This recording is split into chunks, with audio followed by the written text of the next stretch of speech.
Hallihallo, willkommen zu Lagerfeuergeschichten. Wir sind hier im wunderbaren Oberengadin, wo wir einen Herr besuchen, der heißt Andrea Kuhn.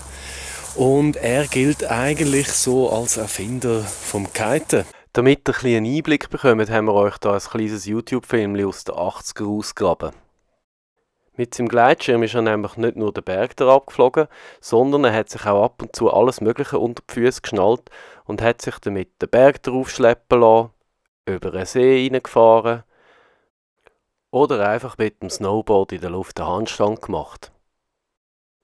Immer mit dabei ist seine Skywing-Stange. Sie ermöglicht einen ruhigeren Flug, einen besseren Gleitwinkel und ist Grundlage geworden für den späteren Kitesport. Wie das aber alles angefangen hat, hat er uns am Lagerfeuer erzählt. Also schau Andrea, was mich wundert, wenn jetzt dich müsstest vorstellen, so in einem Vorstellungsgespräch oder so, und sagen, woher kommst und was machst du so? Ja, ich komme von da. Du kommst von da? Ich bin da geboren. Ja. Ja. Am 14.04.56. Und du hast mit 14 oder mit 16 schon angefangen? Richtig in die Luft. Rumspielen. Richtig in die Luft. Rumspielen, sehr viel früher. Sehen wir da draußen auf der Wiese, Ja. wo jetzt schöner Abendrot ist, Ultramond, Sunset, wie üblich, muss ich sagen, hier auf der Wiese vom heimatlichen Haus.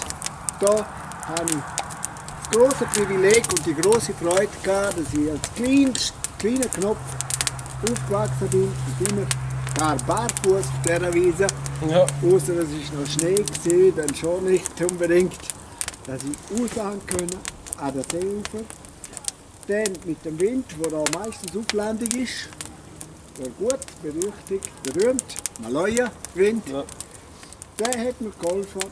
Wir haben Segler und vom Segelschiff und her schon eigentlich angemacht gewesen. Aber natürlich auf Land habe ich mich da dürfen mit anderen einfachsten Tüchern da begnügen dürfen, weil ich die Lindtücher, Und du hast mit Leintüchern angefangen? wo dort oben Mit Leintüchern die angefangen? Arbeit So die geil! nicht mehr nötig hatten. Nachdem wir noch mal ein bisschen Wein angeschenkt haben, hat uns der Andreas in den See gezeigt, wo keine 50 Meter von seinem Geburtshaus weg ist. Kein Wunder hat er dort sein Talent frei entfalten. Und das ohne Helm und Helikoptereltern. Da habe ich Surf-Ausgangsstelle gehabt. Ja, dran. Ja. Und auf der Ring, wenn natürlich Hochwasser ist nach dem Frühling, da hat man schon Mühe von Stein zu Stein balancieren. So, jetzt habe ich das Video einfach mal stoppen, und zwar einfach, weil es so schön ist. Bist du nie in den See gefallen? Ich bin mit allem Möglichen da raus. Also kein Wasch, grosse Gelte für die Wäsche, Ja. ist von mir sicher gewesen. Schränke umgekehrt, mit der Öffnung nach oben. Die Schubladen raus, mit Schränk raus, Paddel gemacht. Und dann haben wir selber schöne Schiffe gemacht. Ein Licht haben wir noch Tiere hinterher, das hast du das zweite sogar allein tragen.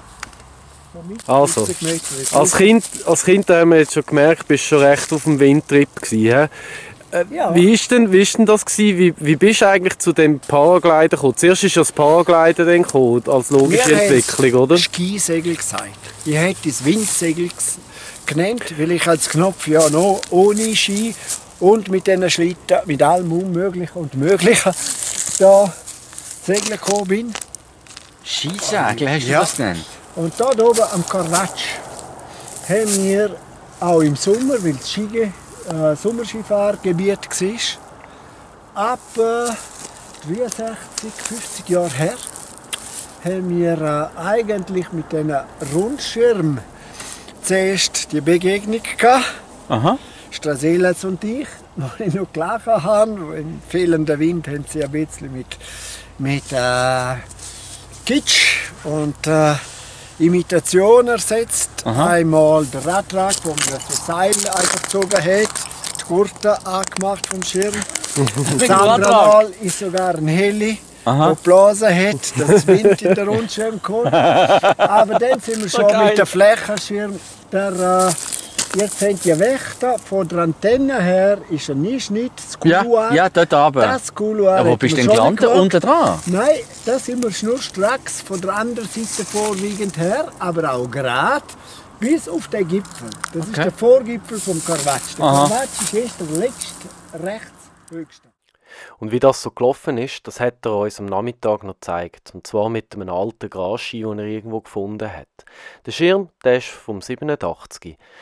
Es sieht jetzt alles sehr einfach aus, aber so ein alter Schirm ist nicht einfach zu kontrollieren. Das zeigt auch das riesige Talent, das der Andrea hat.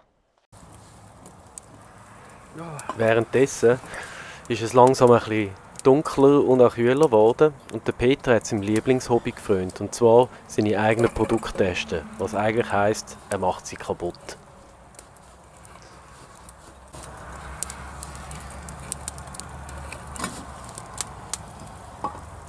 Keine Chance, hä? Oh, schau mal die Gabel an! Oh Scheiße, das Messer kannst du mir jetzt aber nicht mehr schenken. Schau mal die Gabel an! Nein, hast du das schon mal gesehen? Nein, das habe ich jetzt noch nie gesehen. Später haben wir dann noch von Andrea seinen Nachbarn Besuch bekommen. Und der Andrea hat uns erzählt, was er gerne auch noch gemacht hätte in seinem Leben. Das wäre das einzige nicht so natürliche gewesen wie ihm. Aber sonst wäre alles im Prinzip von mir geplant gewesen mit Windkraft oder mit Lauf, mit Vieh. Es geht aber mit Windkraft, mit dem Schirm ist das Schöne. Mit Windkraft, du kannst am Also das wäre so etwas, was du eigentlich gerne noch gemacht hättest, Ja, durch Grönland durchfetzen mit einem Gleitschirm so 30, quasi. 40 Quadratmeter. So groß? Ja, richtig. Aber bei wenig Wind. Und dann die Personen, die sich dran halten können, kannst du auch per Funk von da oben, du kannst eine gute Werksanlänge da oben sein. Du siehst hier die Gletscherspalte, kannst du den Schirm gerade Du von bist der... ein Bergseil Ja, hoch du kannst in der oben? Luft Du bist schon sein. 30 Meter oben? Ja, ja, du kannst in der Luft sein, sobald dann genügend Wind ist. 20, 30 Wind genügend, wenn die ein bisschen sperren oder wenn du eine ganze Gruppe hast oder eben Ballast mitschleppst. Jetzt siehst du von oben, wo die Spalten auch gut sind, ohne da ein Satellitenfoto damals gehabt habe. Und du hättest können schön auf vier Seiten neigen und sehen. Funktioniert. Und praktisch gut GPS und Sachen, was Westen und Osten ist, auch von der Sonne abgelenkt, weißt du sehr viel. Ja klar, weißt du alles. Das ist das Problem. Das ist eine spannende Idee. Von der Schatten her, du siehst auch deinen Schattenwurf auf dem Schnee und alles. Das gibt viel Indiz, die schneller geht. Wie viele Stunden kannst du denn da so sagen? Im Prinzip kannst du sogar bei Vollmond in der Nacht, Ja. aber es ist so, wo du Weitere Projekte wären auch noch gewesen, aus einem Heißluftballon gumpen, wie der Felix Baumgartner, aus dem Ballon und noch andere rauf, lustige ja, Geschichten. voll Heißluftballon oder Dings. Auf wie hoch? Ballon Auf wie hoch? auf 8 oder? Weltrekord. 8? 8 oder 10. 10 Kilometer Höhe. Und raus. Darum Hast du hat das er noch gemacht? Fallschirmspring gemacht. Österreicher hat es jetzt gemacht, denkt Ja. für Red Bull oder Ist aber jetzt nicht dangereux. Ha? Ist aber gefährlich. Ja, weil du hast Ja, Kälte also und den Sauerstoff. Die beiden Sachen musst du Ja, nehmen. aber auch Das schon Tumbling mit irgendwas Fuß. ist. Ja. Auch mit dem Schirm hätte er etliche Schirme müssen mitnehmen, weil es die erste verrupft hätte und dann sukzessive mehrere schmeißen. Gut. Da wäre ich nicht dabei gewesen, sondern am Südpol und das und dort vielleicht nur als Helfer und Segler. Nordpol kannst du immer noch segeln. Was auch recht spannend war, ist, als er mal in Maui war und über den Vulkan weggeflogen ist. Das war ein Maui. Aber der Jack Luder ist zurück und am Halloween Day, also im Oktober ja dort gewesen.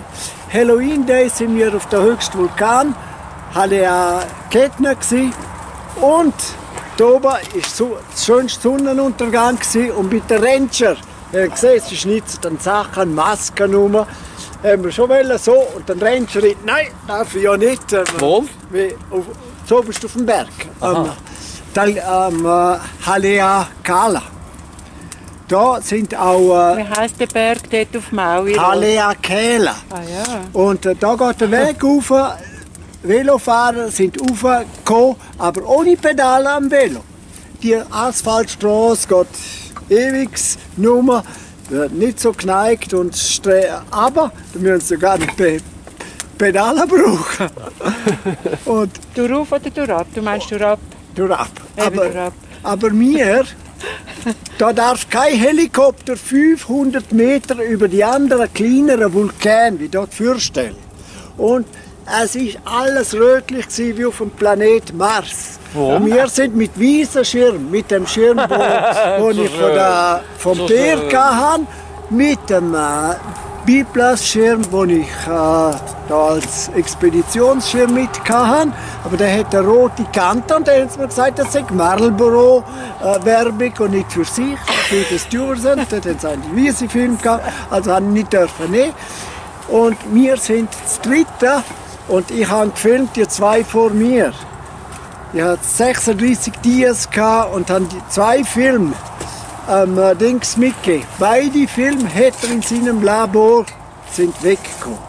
Wieso? Der Was Jack der Luder kann. hat die Filme gehabt und hat sie nicht mehr zurückgelegt. Und das ist wie auf dem Mars gewesen, das ist rötlichst gewesen.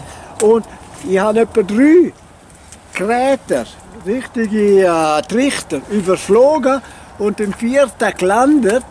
Es darf Nein. eigentlich kein Helikopter weniger als 500 Meter drüber fliegen. Und dort drin gelandet habe ich ein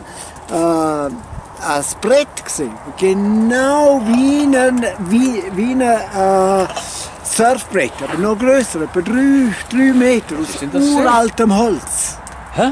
Das ist wahrscheinlich von den Hawaiianer Hawaiianern als Opfergabe dort hineingelegt gewesen. Nein! Und das zum Sand raus und Ist das gesagt, immer ich noch dort, glaube oder es wie? nicht. Ist das noch dort? Das hat niemand gesehen. Ist das immer noch dort? Unter dem Sand oder Sachen, aber das ist rausgekommen. Und beim Auflaufen haben wir dann unter Stein oder der einen gesehen mit einem Schlafsack. Das ist höchst verboten, dort zu campieren und alles. Es hat nur eine Sternwarte da oben. Ja. Eine Sache. Und auch in der da musst du dich anmelden und her. Also, dann sind wir gegangen, das Halloween-Sache am Abend hat mich ein bisschen schockiert, dass sie von dem her wie Skelettbemalung und her. Aber ein paar Tage später war mein letzter Tag. Zum Schluss sind wir sogar noch ein bisschen philosophisch geworden. Du hast jetzt ja schon viel erzählt, seit wir da sind, über vor allem Sachen, die du zum Beispiel auf einem Computer drauf da hast oder einfach Sachen, die du verloren hast. Das ist eigentlich auch noch krass. Also, Ja, du sagst es. Es ist so. tut dir das weh oder ist Wird's das... unheimlich. Alles, was nicht heimlich ist, wäre unheimlich. Aber Völlig egal. dort ist es mit dem Sägen von der Freche.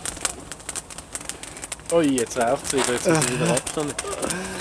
Eine Nein, aber Technik, ich- aber- wo da aber- eigentlich so viel Vertrauen ist. Und denkst, dass ich jetzt. Da ist mir die Natur mit ihren Steinschlägen, mit ihren Sachen doch sicherer und vertrauter und menschlicher vor allem. Ja. Was mit der Maschinerie uns da angestellt wird. Und wie du da unter die Räder kommst und in Walzen und wie da eigentlich da alles die Wahrheit verbogen wird und umgewandelt und verlogen wird. Das finde ich, also da hast du recht, ja. Das geht einfach auf keine Kuhhaut und auf keine Kuh. Auf keine Kuhhaut gehen auch alle anderen Geschichten, die wir uns noch erzählt haben und da in dem Video einfach leider keinen Platz mehr hatten. Wir hoffen trotzdem, dass ihr Spass dran gehabt habt und das nächste Mal wieder einschaltet, wenn es wieder heisst Lagerfeuergeschichten.